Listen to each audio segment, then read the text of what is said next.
To understand the China's recent crackdown on luxury influencers, first let's rewind a bit back in Mao Zedong's era, where rich people were definitely not in favor.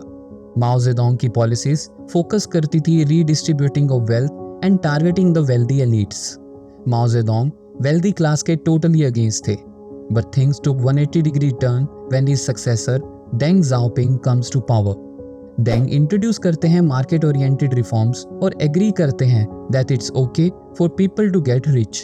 Now if we talk about present times, China में wealthy individuals का number continuously grow कर रहा है और situation once again 180 degrees का turn ले रही है, जहां पर गवर्नमेंट ने एक बार फिर से इन वेल्दी इंडिविजुअल्स पर क्रैकडाउन करना स्टार्ट कर दिया है.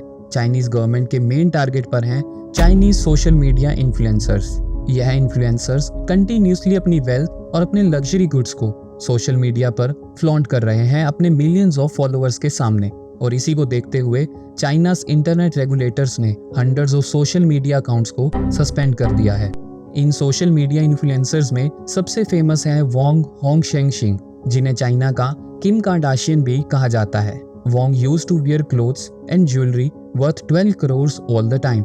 वोंग कंटिन्यूसली सोशल मीडिया पर अपने मल्टी मिलियन डॉलर के क्लोथ्स और एक्सेसरीज को फ्लॉन्ट करते रहते हैं. Wong also owns 7 luxury properties in Beijing. Chinese state media के अकॉर्डिंग इन इन्फ्लुएंसर्स का मटेरियलिज्म और अपनी वेल्थ को कंटिन्यूसली शो ऑफ करना यंगर जनरेशंस के ऊपर एक नेगेटिव इन्फ्लुएंस क्रिएट करता है. Considering this, cyberspace administration of China has suspended the social media accounts of these famous social media influencers. इन इन्फ्लुएंसर्स को famous social media platforms like Weibo, Douyin और Xiaohongshu से ban कर दिया गया है. Douyin, which is Chinese version of TikTok, display करता है that due to violation of our community guidelines, these accounts have been suspended. यह फर्स्ट टाइम नहीं है जब चाइनीज गवर्नमेंट ने इन्फ्लुएंसर्स को टारगेट किया है.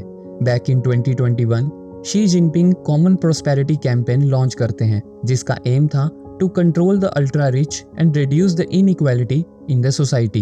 The slapping down of Jack Ma, China's famous billionaire and founder of Alibaba website, was seen as a clear example and warning to other powerful elites of the country.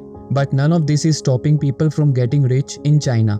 According to a report by Knight Frank, who tracks the number of high net worth individuals, says in China, the number of people with assets over $1 million is expected to grow by 47% by year 2028. Chinese leader Xi Jinping is very well aware of the history of Soviet Union कि कैसे Soviet union के powerful elites की corruption ने एक major role play किया था country के downfall में. Chinese leader are trying to avoid the same mistake for decades. That's why Chinese communism looks so different from that of Soviet Union's. Year 2018 में Chinese government comprehensive reforms launch करती है, जिसमें luxurious weddings को target किया जाता है और wedding practices such as exchange of expensive gifts, lavish ceremonies and practices such as high bride price को बैन कर दिया जाता है. अगस्त 2020 में चाइनीज गवर्नमेंट लॉन्च करती है operation empty plate, a campaign to curb the food and beverage wastage.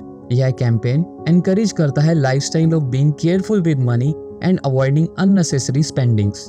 Because of this and economic slowdown, Chinese consumer are simply becoming more sensible और अब वह ब्लेंसियागा और गुची जैसे ब्रांड्स पर मनी वेस्ट नहीं कर रहे हैं और इसी वजह से इन लग्जरी ब्रांड्स को अपने प्राइसेस चाइना में रिड्यूस करने पड़ रहे हैं क्योंकि इनकी अनसोल्ड इन्वेंट्री इंक्रीज होती जा रही है.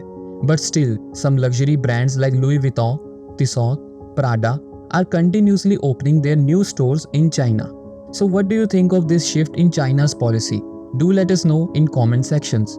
Thanks for watching our video. We will see you in the next video.